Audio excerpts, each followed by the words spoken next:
तो friends, welcome back to my channel learn science. आज की वीडियो में हम शॉर्ट आंसर क्वेश्चंस और लॉन्ग आंसर क्वेश्चंस को कवर करेंगे। तो चलिए स्टार्ट करते हैं। क्वेश्चन नंबर 1 है, name the 5 stages involved in the process of nutrition in animals. कि 5 स्टेजेस के बारे में आप बताइए जो कि न्यूट्रिशन इन एनिमल्स के प्रोसेस में इन्वॉल्व हो। ओके, आंसर है there are 5 stages in the process of nutrition. First ingestion, second digestion, third absorption, fourth assimilation and fifth है इगेशन। ओके, सेकंड क्वेश्चन है हमारा, what do you understand by the term assimilation. कि आप assimilation से क्या समझते हैं। तो आंसर है हमारा assimilation the conversion of food, the conversion of nutrients into the fluid or solid substance of the body by the process of digestion and absorption whether in plants and animals। कि nutrients का fluid में convert हो जाना या body के solid substance में, ठीक है, by the process of digestion के प्रोसेस से या एब्जॉर्प्शन के प्रोसेस से, चाहे वो एनिमल्स में हो या प्लांट्स में हो, इसी को हम एसिमिलेशन कहते हैं। क्वेश्चन नंबर 3 है, डिफ्रेंशिएट बिटवीन इंगेशन एंड इगेशन। कि आप इंगेशन और इगेशन में डिफरेंस बयान कीजिए। ओके, आंसर है हमारा इंगेशन क्या है, intake of food into the body is called ingestion. कि फूड का बॉडी में लेना ये इंगेशन कहलाता है। और इगेशन क्या है, the elimination of undigested food from the body is called egestion. कि अनडाइजेस्टेड फूड का बॉडी से बाहर निकाल देना ही एलिमिनेशन कहलाता है। ओके, क्वेश्चन नंबर 4 है हमारा, what do understand by ruminations, name 2 ruminants. कि आप रूमिनेशन से क्या समझते हैं और 2 रूमिनेंट्स के नाम बताइए। ओके, आंसर है हमारा, a plant eating animal that bring back swallowed food into the mouth to chew it again is called a ruminant and the process is called rumination. कि वैसे प्लांट ईटिंग एनिमल्स दो जो कि अपने निगले हुए food को वापस अपने मुंह में लेकर के आए, उसको चबाने के लिए, दोबारा से चबाने के लिए, वो रूमिनेंट कहलाते हैं। और जो प्रोसेस होता है वो रूमिनेशन कहलाता है। Okay, the 2 ruminants are cow and goat. और 2 रूमिनेंट्स क्या कौन कौन से हैं, काउ हैं और गोट हैं। ओके, तो चलिए लॉन्ग आंसर क्वेश्चन की तरफ चलते हैं। तो फ्रेंड्स, अब आ गए हम लोग लॉन्ग आंसर क्वेश्चन की तरफ। ओके, यहाँ पे है, with the help of label diagram describe nutrition in amoeba. कि आप लेबल डायग्राम के ज़रिए से अमीबा में जो न्यूट्रिशन होता है उसको डिस्क्राइब कीजिए, उसको एक्सप्लेन कीजिए। ओके, तो आंसर है हमारा, when amoeba senses the food it forms finger like projection called pseudopodia which completely enclose the food and then food vacuole forms and the food digested there. कि जब amoeba जो है food को sense करता है तो वो एक फिंगर लाइक प्रोजेक्शन बनाता है जिसको हम सीडोपोडिया कहते हैं, जो कि फूड को चारों तरफ से घेर लेता है। उसके बाद फूड वैक्यूल वहीं पे फॉर्म होता है, वहीं पे बनता है और फूड जो है उसी फूड वैक्यूल में डाइजेस्ट हो जाता है। Then the food is absorb assimilated and the undigested food is thrown out. उसके बाद फूड ही वहाँ पे एब्जॉर्ब होता है और वहीं पे एसिमिलेट होता है वहाँ पे, और उसके बाद जो अनडाइजेस्टेड फूड जो होता है वो वहाँ से वही उसी फूड वैक्यूल से बाहर जो है अमीबा बाहर कर देता है। ओके, और इसका फिगर जो है वो आपकी बुक में 2.1 है और इसका पेज नंबर 20 यानी पेज नंबर 25 पे आपको फिगर 2.1 मिल जाएगा, आप वहाँ से देख लीजिएगा। ओके, अब दूसरा क्वेश्चन है हमारे, discuss the different types of teeth along with these structures and functions. कि आपको क्या करना है कि जो हमारे जितने भी टाइप्स के टीथ थे उनको उनके स्ट्रक्चर के साथ और फंक्शंस के साथ, कि उनके क्या क्या फंक्शंस हैं, आप उसको डिस्कस कीजिए। ओके, आंसर है हमारे, there are 4 types of teeth. कि हमारे कितने टाइप्स के टीथ थे, 4 टाइप के। फर्स्ट है हमारा incisor, second canines, third premolars, 4 molars. अब हम इनके स्ट्रक्चर भी देखेंगे और इनके फंक्शंस भी देखेंगे। Incisor these are also called biting teeth. इनको जो है हम बाइटिंग टीथ भी कहते हैं। They are flat. अब इनका स्ट्रक्चर क्या बोल रहे हैं कि ये फ्लैट होते हैं यानी चपटे होते हैं और ब्लेड लाइक होते हैं। ओके, फ्रंट टीथ और फ्रंट के टीथ होते हैं, फ्रंट के 4 टीथ होते हैं and the help to cut the food, और फूड को कट करने में हेल्प करते हैं। ओके, सेकेंड है हमारा canines. These teeth are also called tearing teeth. इस टीथ को जो है हम टीयरिंग टीथ भी कहते हैं। ओके, यानी ऐसे टीथ जो कि चीरने फाड़ने में मदद करें। They have very sharp edges, यानी इनके जो किनारे होते हैं वो बहुत ही शार्प होते हैं and help two tier the food, और फूड को ये टीयर करने में यानी उनको चीरने फाड़ने में मदद करते हैं। थर्ड है हमारा premolars. These have broader surface and they help to chew and grind the food. ये क्या करते हैं, इनके सरफेस जो होते हैं वो ब्रॉड होते हैं, यानी कि चौड़े चौड़े होते हैं और ये फूड को चबाने में और फूड को ग्राइंड करने में हेल्प करते हैं। अब फोर्थ है हमारा molars. Okay, these are large back teeth. ये जो होते हैं ये लार्ज होते हैं और सबसे बैक में होते हैं। Okay, they have a wide grinding surface. इनके भी जो है सरफेस जो होता है, इनके जो ये टीथ होते हैं ये भी काफ़ी चौड़े होते हैं। And are help to chew the food, और वो फूड को च्यू करने में मदद करते हैं।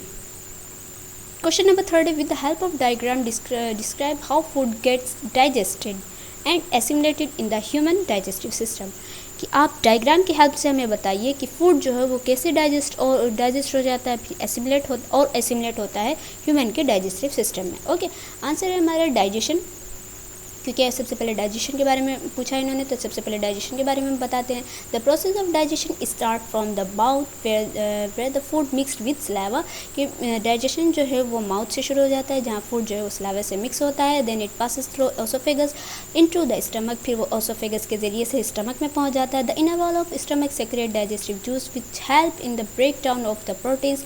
और जो स्टमक की अंदर की वॉल है वो डाइजेस्टिव जूस सेक्रेट करती है, जो कि प्रोटीन को ब्रेक डाउन करने में मदद करता है। Then the chyme passes into the small intestine where the secretion of liver से निकलता है bile and pancreas. Pancreatic juice is released and help to digestion of various compounds. उसके बाद क्या होता है कि जो काइम होता है वो स्मॉल इंटेस्टाइन में चला जाता है, जहाँ पे कि जो लीवर से निकला हुआ जूस है और जो पेनक्रियाज से निकला हुआ है, लीवर से क्या निकला हुआ है, बाइल जूस निकला है, और पेनक्रियाज से पेनक्रियाटिक जूस निकला है, वो वहाँ से वो रिलीज होता है। और उसके बाद जो है वो जो वहाँ वेरियस कंपाउंड्स हैं उसमें स्मॉल इंटेस्टाइन में उसको डाइजेशन में हेल्प करता है।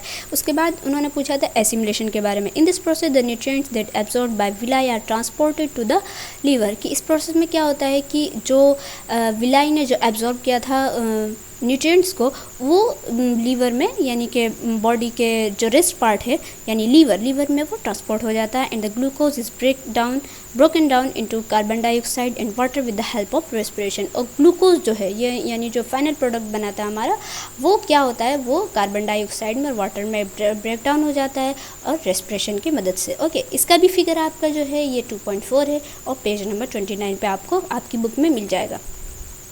अब आते हैं हम क्वेश्चन नंबर 4 की तरफ। Explain the role played by different digestive juice in digestion and the organs which secrete them. आपको क्या करना है कि जो डाइजेस्टिव जूस जो आपके अलग अलग ऑर्गन से सेक्रेट हो रहे थे, ओके, उनको आपको एक्सप्लेन करना है और ये भी बताना है कि वो किस ऑर्गन से सेक्रेट हो रहे हैं। तो फर्स्ट है हमारा स्लाइवा। स्लाइवा ये डाइजेस्टिव जूस है। सबसे पहले हमारा saliva secreted by salivary glands helps to break down of starch into sugar. ये कहाँ से सेक्रेट हो रहा है, ये सलेवरी ग्लैंड से सेक्रेट हो रहा है, जो कहाँ होता है हमारे मुंह में। ओके, और ये क्या करता है, ये स्टार्च को शुगर में ब्रेक डाउन करने में हेल्प करता है। सेकेंड है हमारा hydrochloric acid secreted bye inner wall of stomach. ये स्टमक की अंदर की वॉल से सेक्रेट होता है और वो क्या किस चीज़ में हेल्प करता है, helps in the break down of protein into simpler form, यानी कि प्रोटीन को सिंपलर फॉर्म में ब्रेक डाउन करने में मदद करता है। थर्ड है हमारा बाइल जो है ये secreted by liver helps in digestion of fats. ये लीवर से सेक्रेट होता है और क्या करता है, ये फैट को डाइजेस्ट करने में हेल्प करता है। फोर्थ है हमारा pancreatic juice secreted by pancreas. ये पेनक्रियाज से सेक्रेट होता है, जो कि helps in the break down of carbohydrate into sugar, proteins into amino acid and fats into fatty acid and glycerol. और ये क्या करता है, ये कार्बोहाइड्रेट को शुगर में, प्रोटीन को अमीनो एसिड में और फैट्स को फैटी एसिड में और ग्लिसरॉल में ब्रेक डाउन करने में हेल्प करता है। ओके, ये सारे के सारे ये डाइजेस्टिव जूस थे, ओके, जो कि अलग अलग ऑर्गन से सेक्रेट हो रहे थे। अब हमारा क्वेश्चन नंबर 5 है, describe the process of digestion in ruminants. कि रूमिनेंट्स में जो डाइजेशन का प्रोसेस था उसको आप डिस्क्राइब कीजिए, उसको आप अच्छे से एक्सप्लेन कीजिए। There are 3 main stages in the digestion of ruminants. यानी रूमिनेंट्स में जो है 3 ही मेन स्टेजेस होते हैं। फर्स्ट होता है इंगेशन, दूसरा होता है डाइजेशन और थर्ड होता है हमारा एब्जॉर्प्शन। ओके, तो इंगेशन में क्या होता है, in this process ruminants take in food and chew it. यानी इस प्रोसेस में रूमिनेंट्स जो है वो फूड को लेते हैं और उसके बाद उसको चबाते हैं। डाइजेशन थोड़ा लंबा प्रोसेस है रूमिनेंट्स का, तो इसको भी थोड़ा हमने एक्सप्लेन करके बताया है। In this process the chewed food passes down through oesophagus and reaches stomach. यानी इस प्रोसेस में क्या होता है कि जो च्यूड फूड होता है यानी चबाया फूड जो होता है वो ओसोफेगस के ज़रिए से स्टमक में पहुंचता है। The stomach has 4 chamber. अब यहाँ पे स्टमक में 4 चैम्बर होते हैं, ठीक है। फर्स्ट है हमारा ruminant, it helps storing the large quantity of quickly consumed food called curd. Ruminant क्या कहता है कि ये जो है जो अभी अभी उसने चबाया है फूड को रूमिनेंट ने, तो उसको जो है स्टोर करने में मदद करता है। वो जो अभी अभी उसने थोड़ा सा ही पार्शियली जो उसने चबाया था, डाइजेस्ट हुआ था, उस फूड को हम कर्ड बोलते हैं। ओके, सेकंड है हमारा सेकंड जो रूमिनेंट के स्टमक का जो चैम्बर है उसको कहते हैं reticulum. Reticulum it helps in moving the swallowed food back into the stomach for chewing. और रेटिकुलम क्या करता है कि ये जो है जो स्वेलड फूड था, जो ह्यूमन में जो स्वेलड फूड था, उसको वापस से मुंह में दोबारा चबाने के लिए लेकर के, यानी उसको पुश करता है, ओके, कि वो वापस से उसके मुंह में जाए और वो उसको दोबारा चबाए और दोबारा चबा करके वो ओमेसम में चला जाए। अब थर्ड है स्टमक का chamber omasum, it helps to absorb excess water. ये ओमेसम क्या करता है, ये जो एक्सेस वाटर है उस फूड में जो कि उसने वापस से चबाया है, वापस चबा करके ओमेसम में गया है फूड, उसमें जो एक्सेस वाटर है उसको एब्जॉर्ब करने में मदद करता है। फोर्थ है abomasum, it helps to secrete digestive juice for the digestion. अब एबोमेसम यहाँ पे इसका बहुत ही इंपॉर्टेंट रोल है। ये क्या है कि वो जो डाइजेस्टिव जूस को सेक्रेट करने में हेल्प करता है डाइजेशन के लिए, ठीक है। थर्ड है रूमिनेंट्स का जो थर्ड स्टेज था वो एब्जॉर्प्शन है। It begins in the abomasum, यानी एबोमेसम से शुरू हो जाता है, but the small intestine absorbs nutrients with the help of digestive juice like bile and pancreatic juice. लेकिन स्मॉल इंटेस्टाइन ही मेन इनका ऑर्गन होता है जिसमें कि न्यूट्रिएंट्स एब्जॉर्ब होता है हम लोगों की तरह, और हम ही लोगों की तरह इसमें जो है इनके स्मॉल इंटेस्टाइन की वॉल में विलाई होती है, और वही विलाई जो है उनको फूड को डाइजेस्ट करने में मदद करता है, वो भी डाइजेस्टिव जूस की हेल्प से, जैसे कि बाइल हो गया और पेनक्रियाटिक जूस हो गया। Then it passes into the large intestine, उसके बाद वो लार्ज इंटेस्टाइन में चला जाता है एंड एब्जॉर्ब्स एक्सेस वाटर, और वहाँ पे जो वाटर जो उसमें एक्सेस था वापस वो एब्जॉर्ब होता है and the undigested food is eliminated as faeces. और अनडाइजेस्टेड फूड जो होता है, जो उनका अनडाइजेस्टेड फूड है, जो अनवांटेड फूड है, वो फीसेस की मदद से, यानी फेसेस के रूप में वो एलिमिनेट हो जाता है, यानी कि बॉडी से बाहर निकल जाता है। तो फ्रेंड्स, आई होप आपको ये पूरे का पूरा जो लॉन्ग आंसर क्वेश्चन और शॉर्ट आंसर क्वेश्चन का ये जो मैंने आपको एक्सप्लेन किया है आपको अच्छे से समझ में आया होगा। तो इसके साथ ही हम मिलते हैं अपनी अगली वीडियो में चैप्टर नंबर 3 में, ओके। तो इसके साथ ही हमारी वीडियो को लाइक कीजिए, अगर आपको पसंद आए तो लाइक कीजिए, सब्सक्राइब कीजिए और अपने दोस्तों के साथ ज़रूर शेयर कीजिए, और मिलते हैं अपनी अगली वीडियो में।